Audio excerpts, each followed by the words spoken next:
Frères et sœurs, que la grâce et la paix de Dieu notre Père et de notre Seigneur Jésus-Christ soient notre partage au quotidien.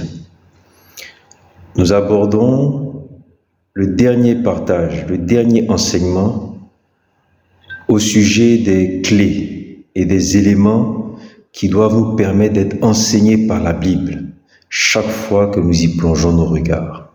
Pour rappel, nous avons vu précédemment que lorsque nous ouvrons la Bible, nous devons le faire avec un cœur humble, un cœur brisé, un cœur meurtri, reconnaissant que nous sommes pécheurs et que la Bible existe parce qu'il y a eu désobéissance en Éden. En reconnaissant notre statut de désobéissant, nous plongeons nos regards dans la Bible en ayant 5 clés en tête pour nous permettre d'être enseignés par la Bible. Ces 5 clés ne sont pas exhaustives, mais ce sont celles que l'Esprit a bien voulu m'enseigner par la parole et que je partage avec vous. Lorsque nous plongeons nos regards dans la Bible, nous avons vu que nous devons savoir qu'il s'agit de la vérité. Ce que nous découvrons dans la Bible, c'est la vérité, c'est-à-dire l'expression du caractère et de la nature de Dieu, ainsi que l'expression de sa volonté parfaite. Ayant conscience de cela, nous devons intégrer le fait que lorsque nous lisons la Bible, nous lisons un ensemble cohérent, unitaire, qui n'exprime que la volonté parfaite de Dieu et dans lequel nous ne pouvons trouver ni fausseté, ni mensonge, ni erreur et pas de contradiction. Si en lisant la Bible, nous trouvons une contradiction, c'est une invite à approfondir notre recherche, approfondir notre méditation, approfondir nos connaissances afin de découvrir le vrai sens de ce qui nous est enseigné.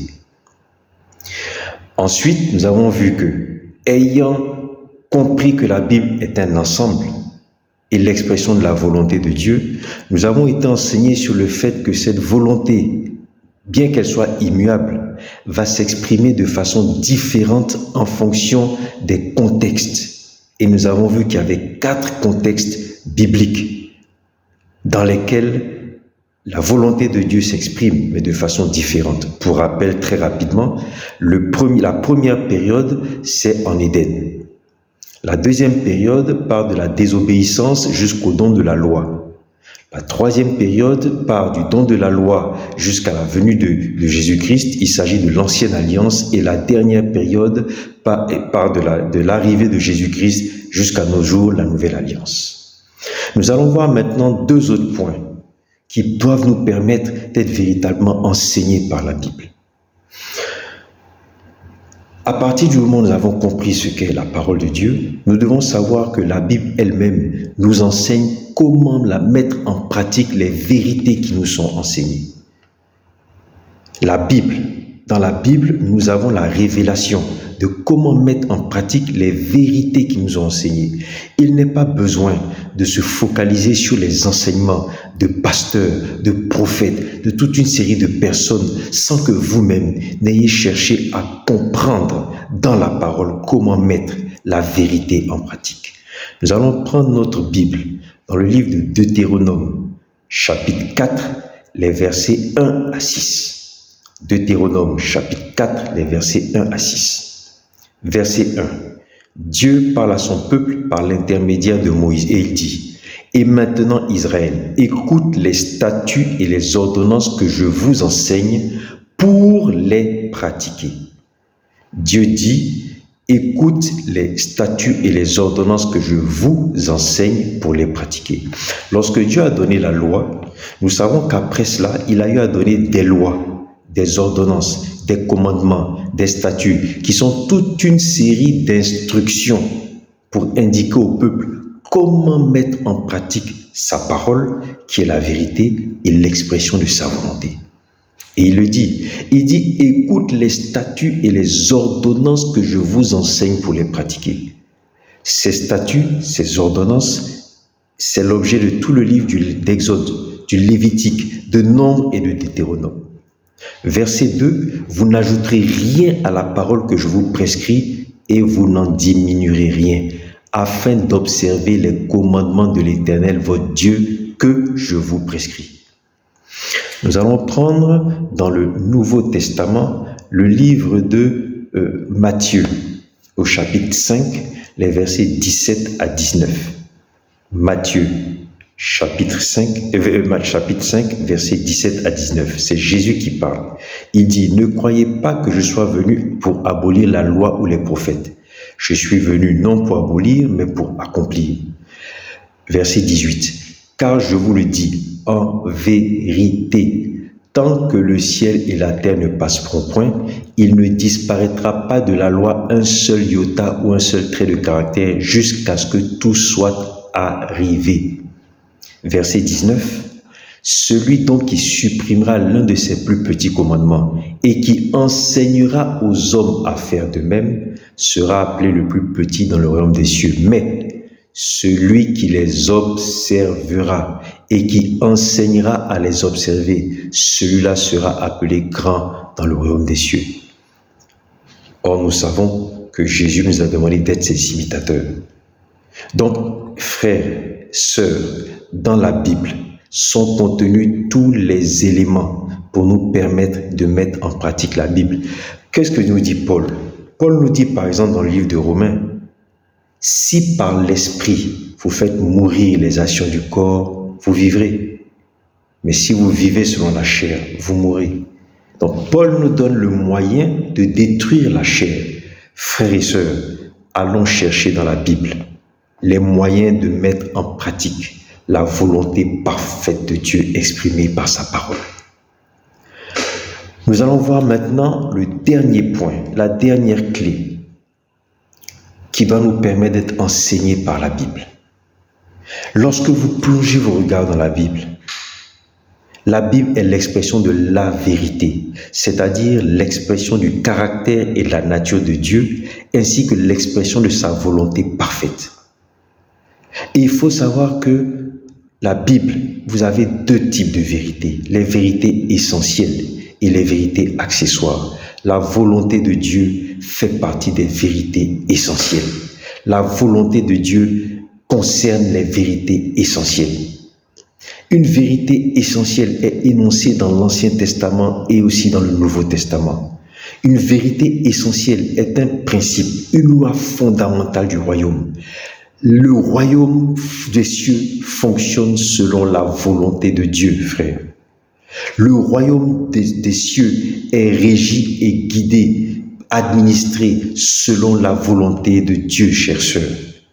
Donc lorsque nous plongeons nos regards dans la Bible, il faut que nous sachions faire la différence entre les vérités essentielles et les vérités accessoires. C'est parce que nous n'avons pas conscience de cette réalité que nous avons tendance à mettre au même niveau toutes les vérités. Et c'est cette naïveté, cette méconnaissance qu'utilisent des faux pasteurs, des faux prophètes pour nous annoncer des doctrines de démons, des doctrines inexactes qui nous conduisent dans l'erreur. Frères, lorsque nous plongeons nos regards dans la Bible, ayons conscience que nous devons distinguer les vérités essentielles qui sont liées à la volonté parfaite de Dieu et qui sont des lois du royaume. Nous devons les distinguer des vérités accessoires. Lisons encore dans le livre de Deutéronome. Nous allons voir un exemple concernant la victoire que nous avons en Dieu.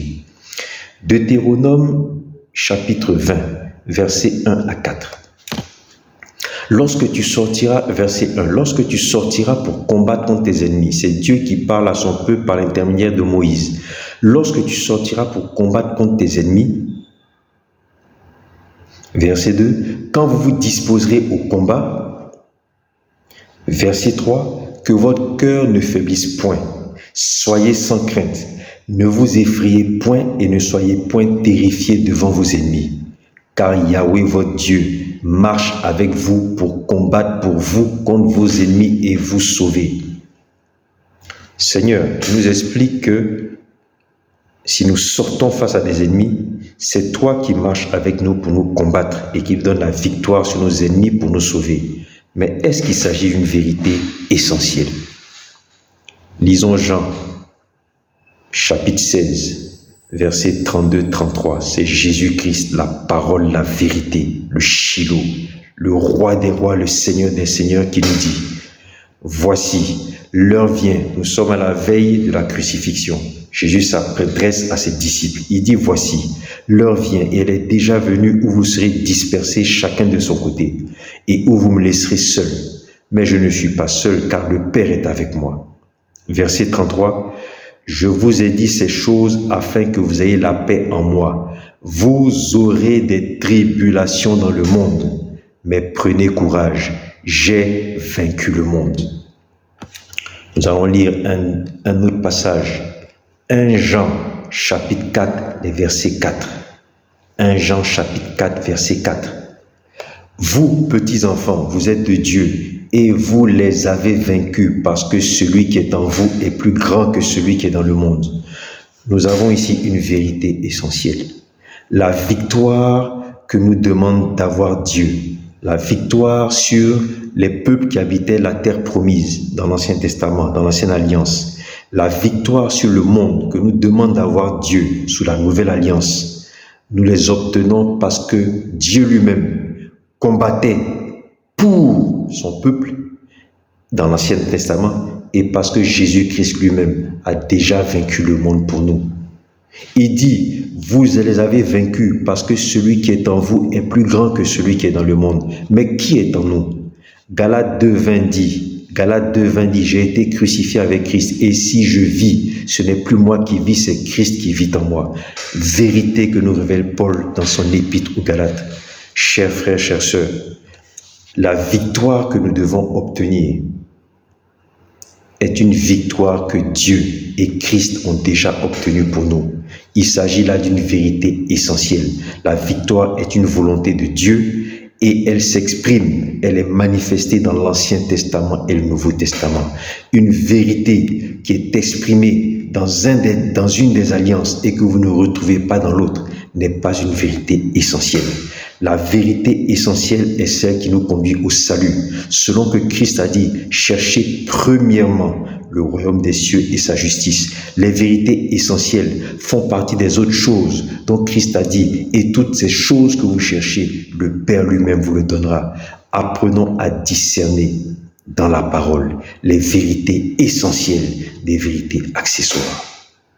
Chers frères, chères sœurs, nous terminons ainsi cet enseignement, ce partage en ce qui concerne les codes, les clés et les moyens par lesquels nous pouvons être enseignés chaque fois que nous plongeons nos regards dans la Bible. Pour rappel, nous devons savoir que lorsque nous venons à la Bible, nous devons arriver, comme nous le décrit Jacques, l'apôtre Jacques, dans Jacques 4, verset 4 et ensuite verset 8 à 10. Que nous dit Jacques? Nous allons prendre la partie du verset 8. Jacques dit, approchez-vous de Dieu et il s'approchera de vous. Nettoyez vos mains, purifiez vos cœurs. Verset 9, sentez votre misère, soyez dans le deuil et dans les larmes. Verset 10, humiliez-vous devant le Seigneur et il vous élèvera. Chaque fois que nous venons dans la Bible, avec humilité de cœur, reconnaissant que nous sommes désobéissants et pécheurs, Dieu lui-même nous élève par son enseignement. Et en plongeant nos regards dans la Bible, nous devons savoir que la Bible est l'expression de la volonté parfaite de Dieu et l'expression de son caractère et de sa nature, ce qu'on appelle la vérité du royaume.